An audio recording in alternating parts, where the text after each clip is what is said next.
going on, my podcast buddy? Just enjoying another thunderstormish Thursday here in Nashville. It has been storming pretty much every day all week. We had a small break from the sunshine yesterday. We hit the pool, and then looks like we're back to regularly scheduled hurricane, tropical storm, side effect weather here for the next day and a half. Who hit the pool? Oh, Hayden and I hit the pool. Oh, the neighborhood pool? Yeah, I hit it anyway, but I hit the pool yesterday. I actually got to swim in, but yeah, he and I hit up the old neighborhood pool. Oh, I wonder if you guys ever use that. I saw that. Heck yeah, man! When it's open, we definitely use it. Just a little walk up there. It's actually a pretty nice pool. Has a baby pool, so we were hanging out yesterday for about an hour. All right. Yep. How's things in Beloit?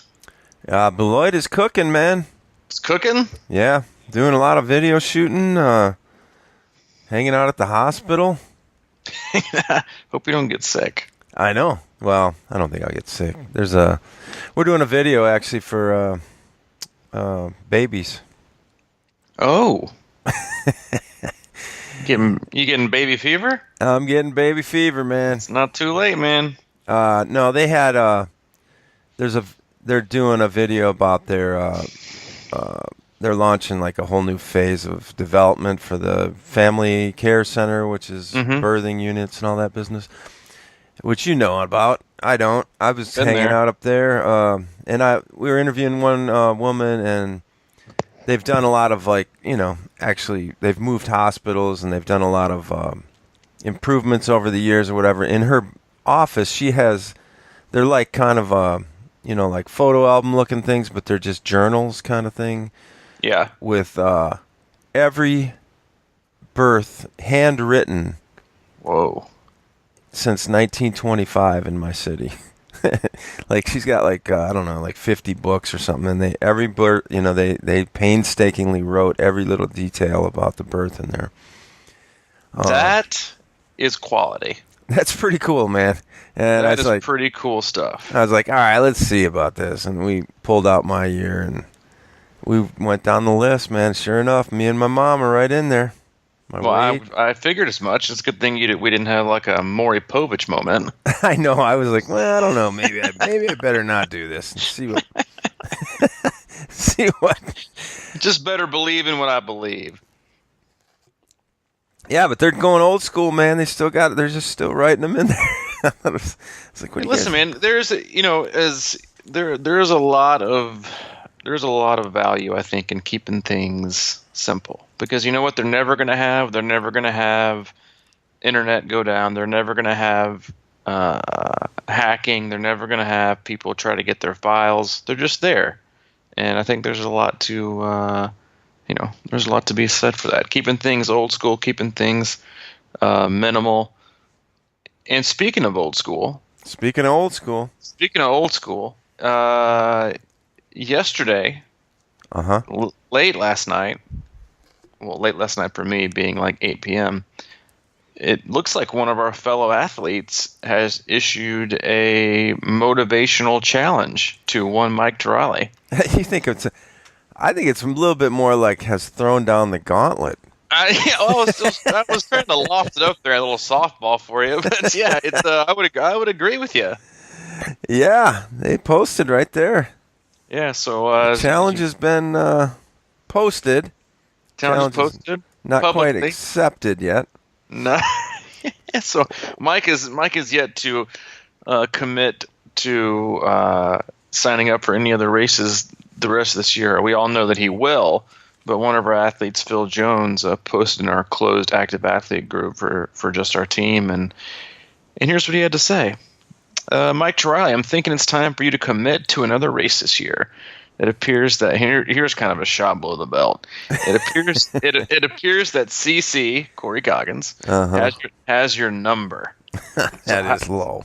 That is low. So how about a Mike Terali Iron War version 2?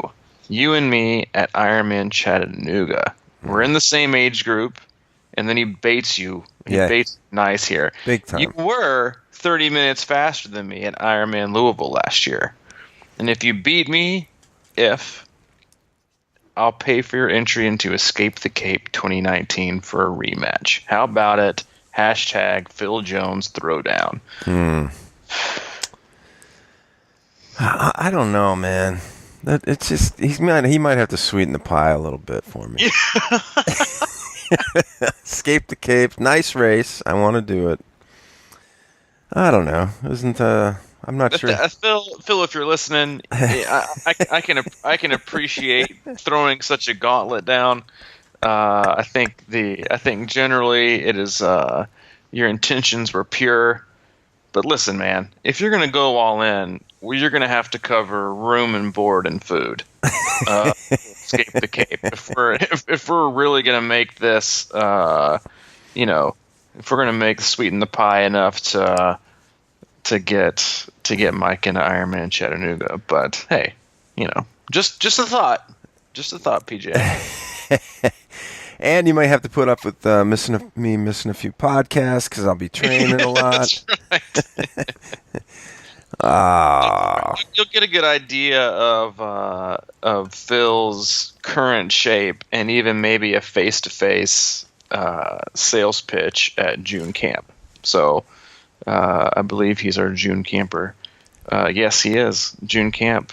So here in like the next 3.5 weeks. So he'll be in there face to face, and I can kind of already predict you caving to peer pressure in person. So we'll see how things work out. Yeah. Well, we'll see, man. He's got me thinking. I got to give him that. Yep, he has you think. And if there was any doubt that the Crushing Iron podcast is a big deal, it should be known that I've been invited to speak in September at the Janesville, Wisconsin Public Library about my road.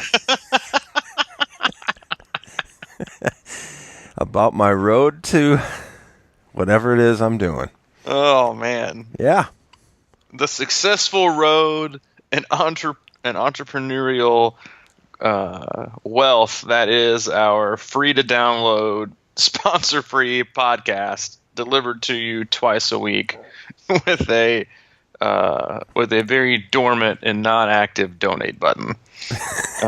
Yeah, have fun talking to them about the library about our podcast growth and domination. He thinks a lot of library participants, what do you call them, visitors?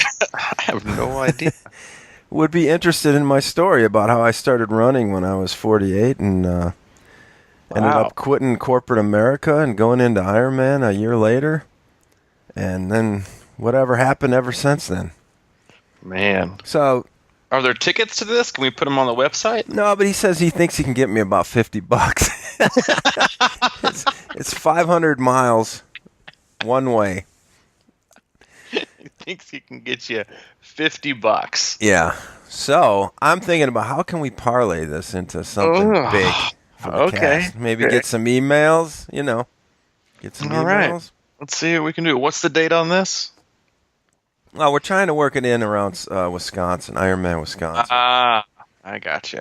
Okay. Yeah. So $50 and maybe a couple of waivers on some future late fees. That would be nice. That would be nice. Wow, man. Sometimes I forget that I'm talking to, and my co-host is such a internationally known librarian speaker. But hey, you need to get humbled every day, and today's my day. Well, they say if things go well, we might be able to actually add the Beloit Library in the same visit, which would cut costs immensely. Oh, do the back-to-back? Yeah, 2 days maybe.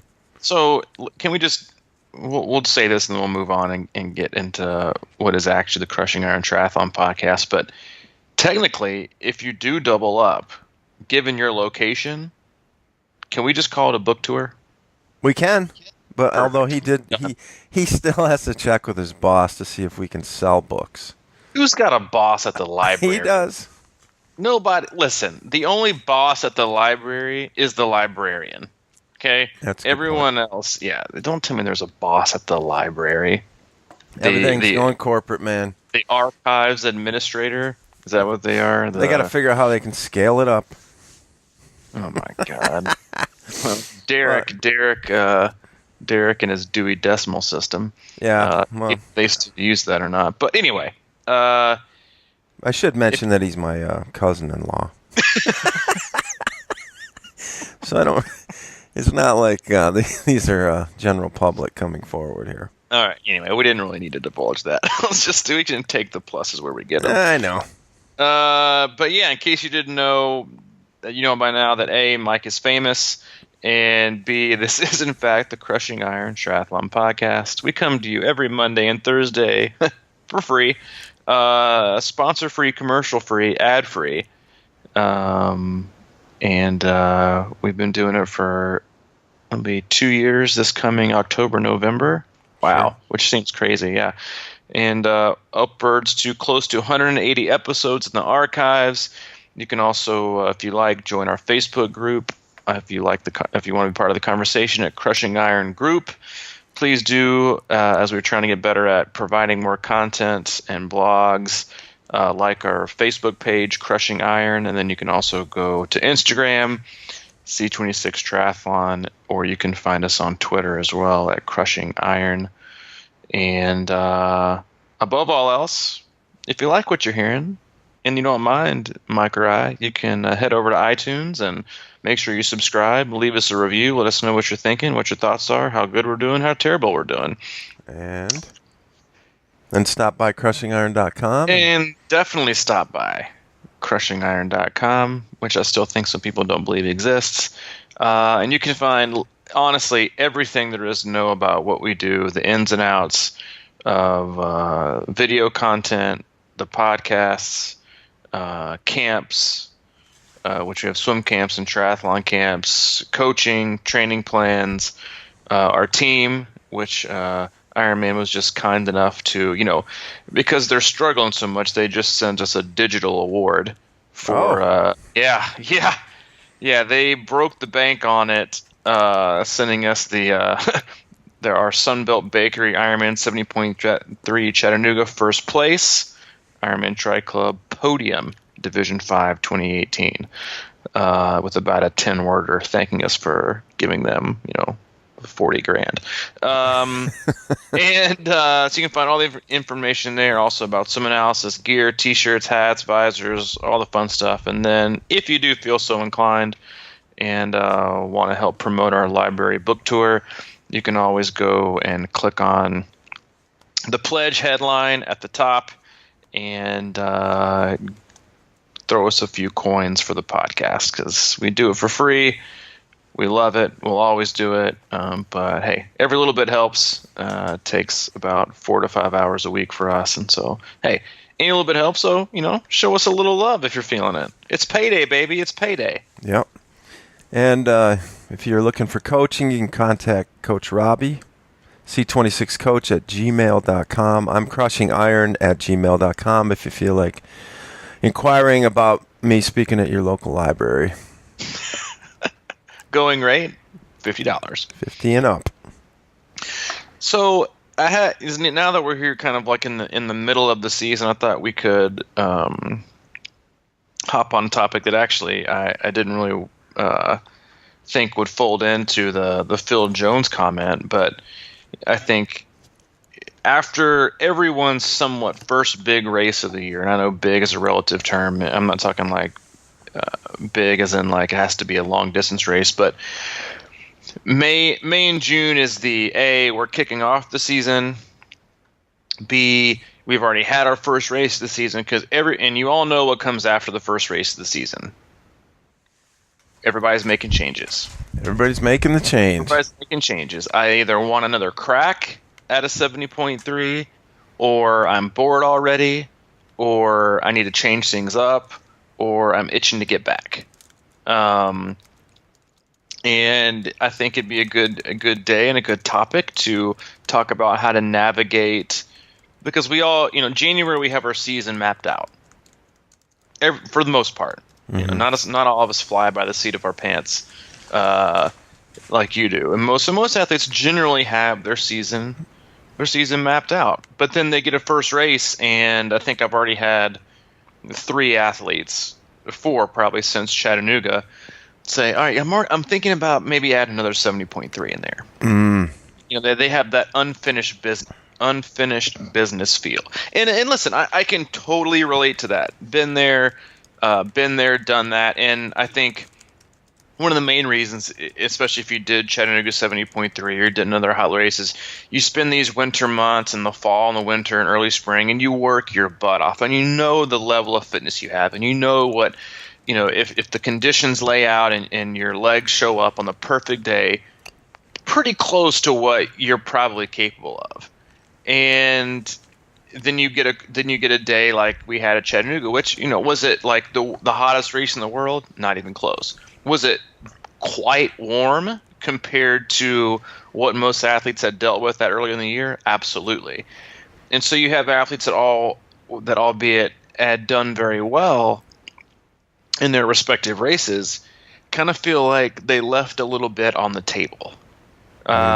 In one of two ways. One, I gave it all I had, I PR'd, but God, I can't help but think there's something else out there. There's another race, another goal, I can go faster. And can they go faster? Well, I mean, I'm going to probably tell them, yeah. I mean, you obviously don't know who, but if you put, Mike Terali, on course A, which is 90 degrees, Chattanooga, rolling but fair bike course and run course, fast swim, and then I put Mike Terali again over here at something like maybe Muncie 70.3. Mm-hmm. Fair swim, probably the fastest bike you'll ever be on, and then a fair run. If the same Mike shows up, what race is going to be faster? Well, more than likely it's going to be Muncie by probably maybe 5 to 10 would be my guess. Let's say it's 70 degrees. So I get it. And then you also hit with athletes that I have, especially newer ones that I've just started working with. They they race on Sunday, and then Tuesday, Wednesday turns around, and they're like, dude, I don't even know that I feel like I raced. Which is a lot of things. One, it's a great sign. It means you have what I always kind of refer to as really, really deep fitness. The training day was big, but you were tapered going into it. You feel good, you recovered, and they're like already back and ready to chomping at the bit to race. Mm-hmm. The other part of it is navigating that. I had to play it kind of safe. You know what I mean? I had to, because of the conditions at Chattanooga, I swam and it was fast. We all know it is. The bike course, albeit with some hills, is also fairly fast, I would say. Especially in the back end, but you've got this newfound fitness and bike power, but then you had to hold the reins back because you knew what you were preparing for battle on the run. Mm-hmm. Whereas most races, if it lines up perfectly and the course is really ideal and the temps are favorable, you're going to battle on the bike and the run, which is obviously going to leave you shelled for a few days, if not a week. And a lot of athletes had that feeling of I just don't feel like I raced, gave it all that I had. And so there's a couple ways to look at that. One is obviously you had to. Two, to make sure you had a good race and not just a bonk of a race. But two is it's just kind of figuring out this new version of an athlete that you really are. Mm-hmm. I'm in better shape. 70.3s are no longer going to shelve me for 2 weeks, and I'm not going to want to train again. And then also, wanting to get back out there and push it and figure it out. So when is it time to go harder and maybe pick up a new race, or when is it time to stay the course? And I think that's a situation. I found myself in the same situation when most of all, I was just irresponsible. And I remember 2013 or 14. I remember standing at Muncie. I think I had just gotten sober. It was my first race back, and I raced pretty well, I thought. And I got 10th in my age group.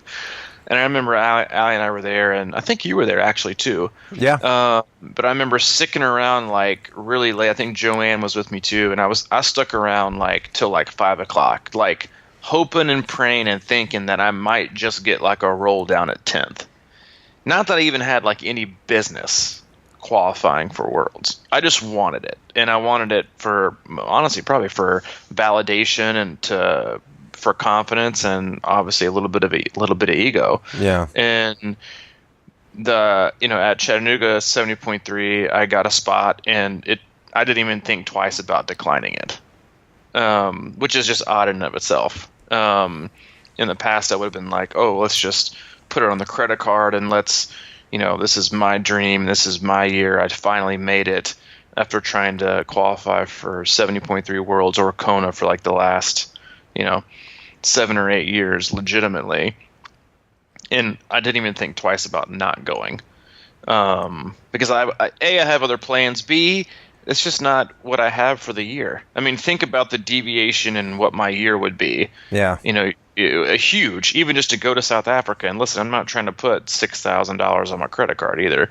But I didn't even think twice about it. And I did think twice about Ohio, about maybe not doing it. But I kind of have this general rule of thumb for my athletes too, is we will not talk about any races, doing them or not doing them, at least 4 to 5 days after your race. That's a good one. It's kind of a general rule of thumb. We're not talking about your next race or signing up for another this until at least a week. Give your mind, your body, your emotions, everything else just time to settle, and then let's kind of reconvene and let's chat. And so I think that's a good step to do, is give yourself time after the race. Don't jump to a conclusion. Don't jump to the register button. And the biggest thing is, like, you should don't feel like you have to. If you feel that you are fit enough and you feel like you are good enough, or that you can hit this, then don't necessarily feel like you have to do another one because who is it really about proving it to?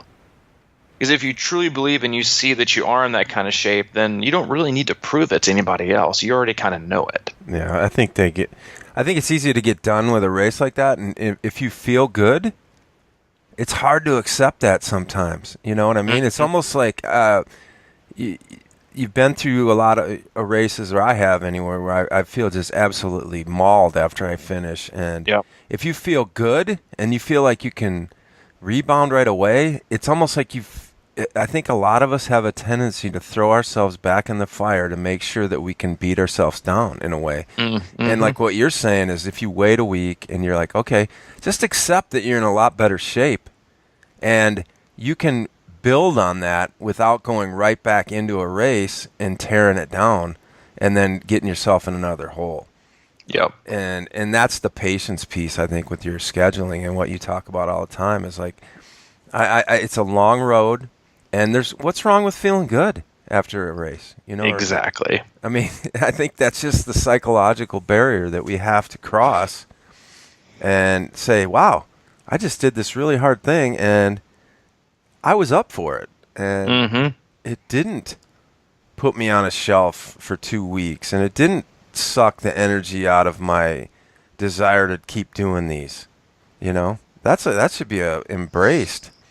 And because I gotta say, after coming out of Chattanooga, I wasn't like completely deflated, but I certainly was not ready to sign up. Although there's always that, like you say, this thing like, well, I got some more to prove, and so I need to go back at it. I got to get revenge right now. Yep. And that's why I've been, the last week or so, I've been back in this mode of, I've got to correct some stuff before I can keep just doing what I'm doing. Yeah. It's that insane repetition. I mean, I think, and you bring up a lot of great points. I mean, first off, like the one of the biggest mistakes that Ironman does is that they don't have like a results tent at like the expo, the post race, where like you can see the race like digitally on like screens, and then also have separate computers where you can register for your next race. Like that would be a moneymaker right there. You just finished a race, you're super pumped about it. So what do you want to do? I got to do another one. Sign up, click, register, money, cha-ching. Or B, God, I just missed my PR. I got to do better. Let me find another race that's soon. Click, ching ching, you're in. Because we all like our first, and we all do this when we finish races. And we've talked about this before, is we're all kings of the but. Yeah, I race really well, but this, and this. Mm-hmm. So we immediately use whatever comes after the but phrase to, all right, so how quickly can I find a way to erase or white out that portion? But it was really, really hot. Okay, so let me find a race that's not really hot and then see what happens. Yeah. The fact of the matter is, no matter what happens, you're still going to have, well, as we always do, you're still going to have a but. And the biggest thing, like I honestly remember thinking about with 1 mile left off the bike, I remember thinking, I need a break. From racing? Yeah. I remember thinking, I just need a break. I was thinking like the last month and a half has just been insane. I feel like I just need a break. I feel like I need like 2 weeks off of just not doing anything.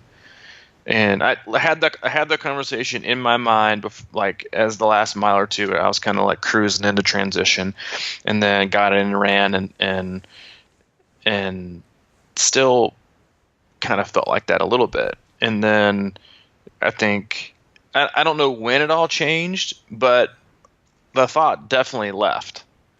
And I think last week I probably had one of my best weeks of training I've had in like 2 or 3 months. And same this week, and I'm actually going to race again this Saturday at Mach 10. But I think and thank God that I was at like a mile 1 or 2 left on the bike, and I did in fact run, and I wasn't like, that wasn't the feeling I had the last mile of the run, because then I would have just immediately made decisions, and voiced them. It's common, and it's okay, and it's acceptable, and we can understand, like, we all have these thoughts in our mind, but it's acting upon them or feeling like we do have to act upon them.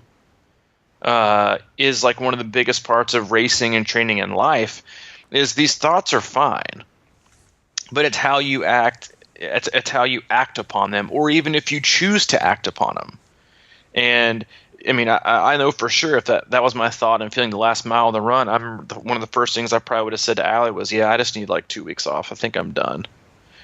But I didn't, and other things happened, and I kind of refound myself, and I was only feeling that way because I was just kind of in a funk with my legs and my body for that time, and then it just kind of went away, and now I feel like rejuvenated and excited to race more, and to train harder, and to do more with the rest of the season. And so, it's just giving into those thoughts and feelings, and trying our best, because it's not a perfect science, just trying our best to figure out where these thoughts and feelings are coming from.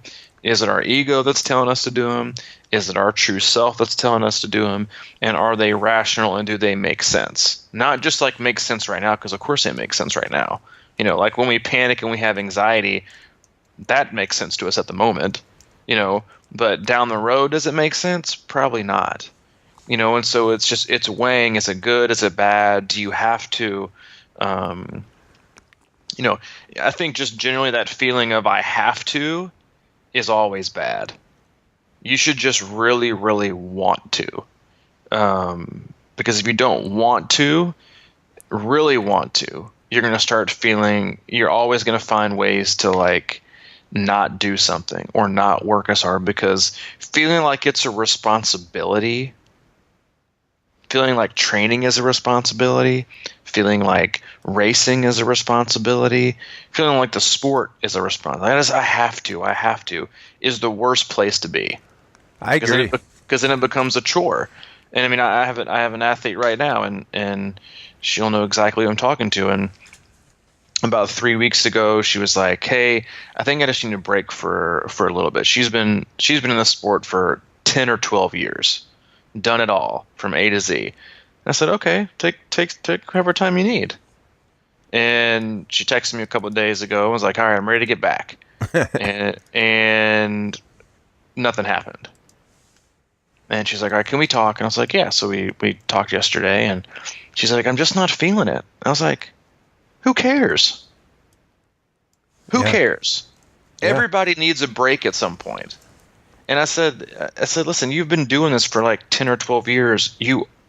Honestly, you just only took 3 weeks off. One of those weeks you were in Asia. So let's be realistic for a second. And you were also sick for another week. The worst thing you can do is tell yourself that you're going to be ready like the next Monday. Like you're on Thursday, like, you know what? I'm going to get back to work on Monday." And then you forcefully pack your bag and your swim bag and get your run shoes out. And then you wake up Monday morning, and then two things are going to happen. One, you're probably not going to be feeling it because you forced your way into it. And you're going to think, "You know what? I'm just going to do it." And then you're going to hate it. And then you're going to say, "Yeah, you know what? This is why I don't want to do this right now because I'm forcing it." Or number two, which is the most common example, is you pack your bags, you force it, you pretend like you are ready. And then you wake up Monday morning and the first thought is, "I don't really want to do this." Yeah. And it's 10 times worse. And so I just had to tell her, I said, "Listen," I said, "don't pack a bag. Put your bike away, put your trainer away, put your run shoes away, pack them away in a closet.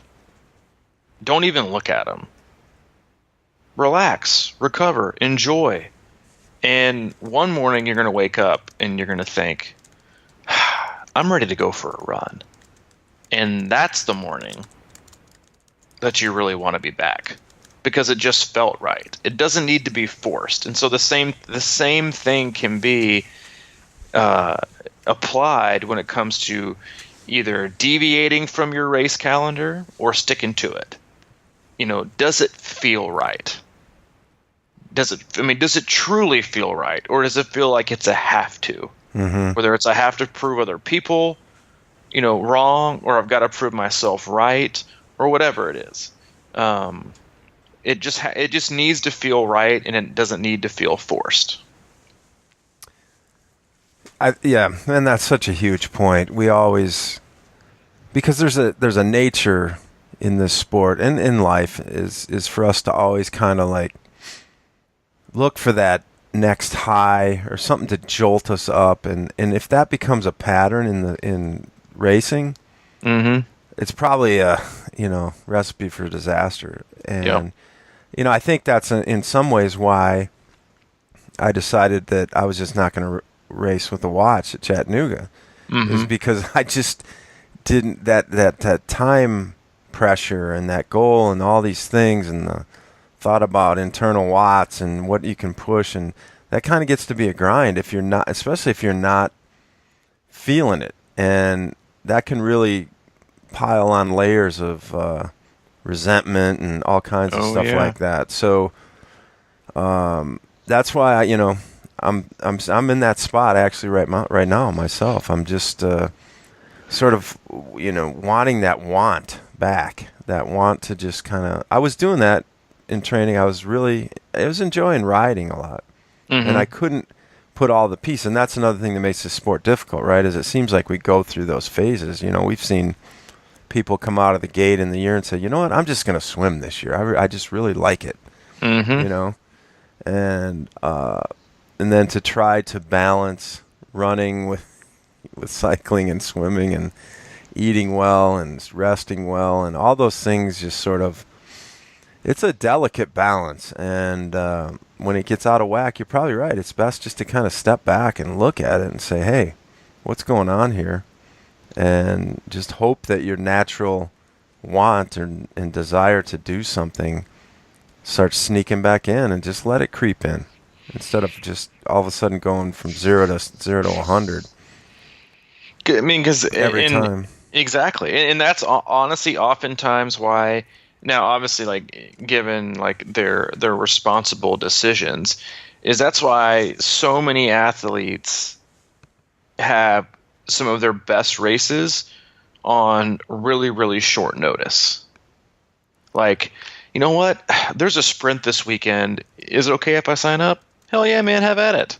Get after it. You know, no watch, go blind, race your face off, and be done. They have no expectations. And then the other biggest thing, which I think is so under is makes things so overcomplicated, is it also hasn't been hanging over their head for a year. You know, like the self-responsibility and the pressure that athletes put on themselves when they sign up for these races a year in advance. And it's been that, and it's all been about this race and that day for the whole year. Yeah. The enormity of the situation, oftentimes, I think that's what brings athletes down, not their fitness or their ability to perform. It's how they have created this in the enormity of the situation. But if they are racing free and they haven't just kind of thought about it, they're like, oh, I'm just going to kind of do this and go, and bam, they're like, whoa, I did not expect that. Yeah, that's incredible. And it happens a lot. It happens all the time. Like, oh, I was not expecting that. You know, it can produce some of the best results because it just you're signing up because you just want to.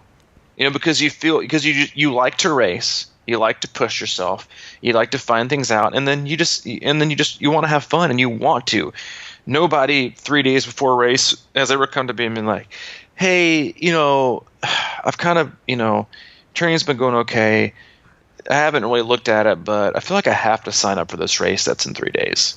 Mm-hmm. Yeah, you don't. Yeah, you don't do Nobody that. ever uses that 4-letter word. Have. They always use the other 4-letter word. Want. Man, I'd really want to. That's when you know an athlete's more than likely in a really, really great headspace. They're loving training. They're loving life. They're excited to push themselves and just see what happens. That's it. And it's just so much about where you are and how happy you are with training and in life, and because listen, man, like even the reverse can happen. Let's say we went out for Chattanooga and it was like 65 degrees, like perfect, perfect weather, and the current was super strong, and somebody like blows their PR out of the water. Well, then some athletes think, I got to do another one just to prove this one wasn't a fluke. Mm-hmm. You know, we're always out to prove ourselves wrong, to prove ourselves right, to overcome, I mean, that's what we do as humans anyway. We overcomplicate everything. And instead of just kind of like understanding that it kind of just is what it is, and you can move on, you can make plans, and is there anything wrong with picking up an extra race? No, but the attitude you have when you sign up is largely going to determine the training in your lead up to the race. Mm-hmm. What is your motivation behind it? Yeah, there's that brought to mind the power of spontaneity for me when you were saying, hey, let's just sign up for this race. And then you don't have time to really think about it too much. You don't have time to sweat on it too much. Not that that's the answer to everything, but how do you put the spontaneity into a race that you signed up a year in advance for? You have that. There is none. Well, I mean, there's got to be little ways to chunk that off, or how to make it more of a relaxed, fun, spontaneous, hey, I want to do this kind of thing. And maybe the case for that, I think about these pros that kind of go back to back to back on these races, and how hard that must be, but it also must be take a lot of pressure off them in a way. They're just sort of doing it. It becomes sort of like something they do by habit. And I think that's it kind of all comes around to the consistency of training. And if you're out there and you're doing all the training and it gives you that confidence. I think confidence is such a big factor. I've gone into a lot of these races and I'm usually pretty confident, and a lot of times I mentally try to convince myself that training isn't as big of a deal always. I always try to throw that in there like, okay, well, it's just one day that you're going to be Right. able to relax and let it flow and just do it. And it's happened, before, but I don't know. And I think sometimes that this whole idea of big expectations and a lot of pressure on yourself is the reason why occasionally I'll get sick a week or two out from a race. I don't know. I mean, psychosomatically, I can't pin that down necessarily, but sometimes I wonder, if it isn't that big, long buildup that's just like, festering inside of me, and how do you let that out? Is I guess what I'm getting at. How do you let go of the enormity of a 156 or 52 weeks of the year thinking about one day, and I mean, I know you talk about it all the time. It's like that. That's the day that should be celebrated and not stressed about. Well, and it's a good point. It was actually something else I wanted to kind of touch on today. I think the perspective that you have, and listen, the spontaneity should be figuring out what kind of shape you're in. It's the test. It's not plotting every performance data graph along the way to basically obsess about it and force your way into it. And I know we've talked about this before, and like that's one of the things that a lot of athletes struggle with, and some still do even years after, is running by feel and not like having to stick to a pace or not obsessing about performance management charts and all that kind of stuff. And it's the spontaneity can be taken away from your race because you have either you've basically programmed yourself to run this, or you think you can, and there's no more spontaneity because you every single day you think of, okay, I'm going to average 20 miles an hour on the bike. I'm going to run a 9-minute mile. Yeah, exactly. Like that's everybody does it. I'm going to do this. I'm going to do that. I'm going to do this. And it robs the joy out of every day. I mean, I had an athlete that I've been working with for a while, and she's just been in this like huge funk lately, and it's all from her devices. When I was having her run with no heart rate and no pace in the winter, she was loving life, best thing ever. And so I messaged her on Sunday and I said, hey, mail me your Garmin and your bike computer, and gave her my address. She's like, wait, are you serious? And I was like, yeah, unless you can hide it away for at least 2 weeks, I want you to mail them to me. Because she wasn't disappointed in her effort. She was disappointed in what the bike computer was saying. And that's when you start to rob the spontaneity of good days and bad days and great performances and okay performances, is you obsess about the data. And listen, is data important? Yes, it is. But it is also what kills performance. I read a really good article the other day, and it's called, it was on fastcompany.com. It says, our obsession with performance data is killing performance. And it's a lot of great lines in there, but I'll read one real quick. It said, contrary to common sense belief, attempts to measure productivity through performance metrics will discourage initiative, innovation, and risk-taking. The intelligence analysts who ultimately located Osama bin Laden worked on the problem for years. If they had been measured at any point, the productivity of those analyses would have been zero. Mm-hmm. Month after month, their failure rate was 100%. It's pretty high. Until they achieved success.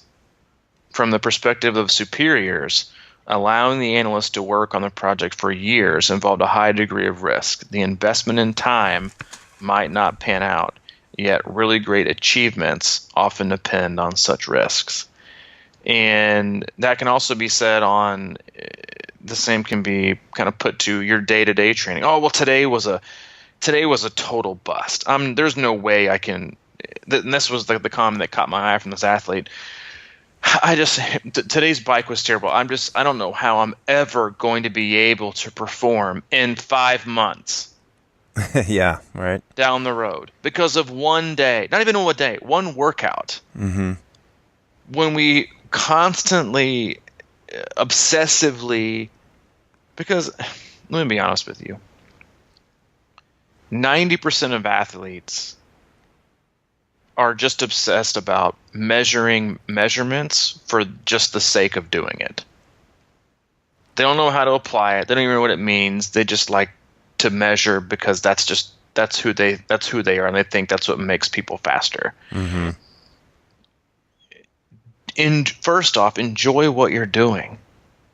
The first thing you should quantify after every workout is your effort. And then after your effort, you know what it should be? Your execution. After those two things, everything else is a completely different story.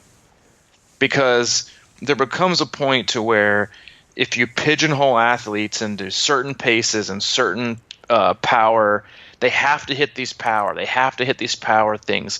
And that's, listen, I've talked about smart trainers before. I think they have a place. But I think a lot is to be desired when it comes to letting athletes go by feel. More oftentimes than not, yes, can it make you go at a certain power? Sure. But does it allow you the opportunity to go harder if you want to or easier if you want to? Not all the time, depending on what mode you're in. But you don't ever want to override an athlete's ability to kind of self-regulate how easy and how hard they're going, because then you're telling them what's good and what's not good. Or from a coaching standpoint, what's good enough and what's not good enough. Because if I tell you to go out and run a 9-minute pace for 50 minutes and you just feel like shit today and you struggle to hit 9 minutes, but you hit 9 minutes, there is zero success for that day. You are damaging the athlete because their body has told them, I can't do, or their body or their mind is saying, I'm going to have to force this big time. So what normally might be a zone 2, zone 1 run, they might step out the door in 100-degree heat with barely little sleep, a sick child at home, and work stress. And their body is really telling them, I can only handle an 11-minute today. And then they force themselves into a 9. That's not positive. That's not productive. And that's oftentimes something that is lost with athletes and honestly with a lot of coaches. I couldn't agree more, man. That's definitely taken that want to run out of the need to run, or versus the need to run. Yeah, because I mean, because you can only handle that so often, and before it just completely ruined you. Yeah, or listen, there's a huge, and I guess this is the best way to sum it up. It's okay to be disappointed or surprised after a run. Like, let's say you go out and you run watchless, which especially this time of year is outstanding because it's so freaking hot so many places and like you haven't had time to acclimate. It's just running by feel. It's okay to be surprised at the numbers or a little disappointed or a little excited after the run. But 9 times out of 10, you know what happens? Is athletes get disappointed during the run. Oh, because they look down at after, I mean, come on, dude. A quarter mile down the road before athletes are out of their neighborhood, they're already checking their watch. Yeah. Well, pace am I, man? What am I cruising? Oh, it's lower than I want it to be. And they're like, I guess it's not my day. So they're disappointed and discouraged for the whole 50 minutes. The point of your 50-minute run was, A, to get out the house, get out of your own headspace, enjoy yourself, get your run in, put the work in, be done. Now, if you want to get back home and you want to get up to your front steps and you want to stop before you walk in the house, take a glance at your watch. Right. What was it today? I mean, I felt like I was a little bit faster than that. A, that's okay. Maybe it was hot. Maybe you were stressed and you're probably fatigued. Big deal. Or, God, man, I felt like I was like barely going slow today and that was fast. Good deal. Then you're like, you know what? I've enjoyed it. I processed it. I move on. instead of kind of soaking and bathing in your own like dejection and disappointment and self flogging that we can do for entire workouts, like get out and enjoy it. I mean, I had to do that. I remember like 3 or 4 years ago, I was like getting so obsessed with numbers. I gave my GPS device to a friend, and they held on to it for 2 weeks, and I just rode on the trace with my chrono for the sake of loving and riding my bike. And when I went up a hill and I was supposed to go up a hill hard, I went hard, and I didn't have a number or a metric to tell me that my hard wasn't good enough. Because one day your hard's going to be this, and the next day your hard's going to be this. It's never the same thing across the board. It's always different. And that's one of the easiest ways to appreciate or to better appreciate the training that you do every single day. I think that's a great way to end it, buddy. Great way to end it. Appreciate it. Yeah, no problem, man. If you were in Beloit today, Mike will be at the Beloit Public Library signing autographs outside. And if you'd like to make a donation, you can throw in an extra quarter on his parking meter so he doesn't have to pay for it when he gets out. Thanks, man. You got it, man. But no, appreciate you listening. We'll see you again on Monday. If you're racing this weekend, good luck. Have fun. Be safe. And have a good time. All right. That's a wrap. I'll talk to you later, buddy. Sounds good. See you, dude. Bye.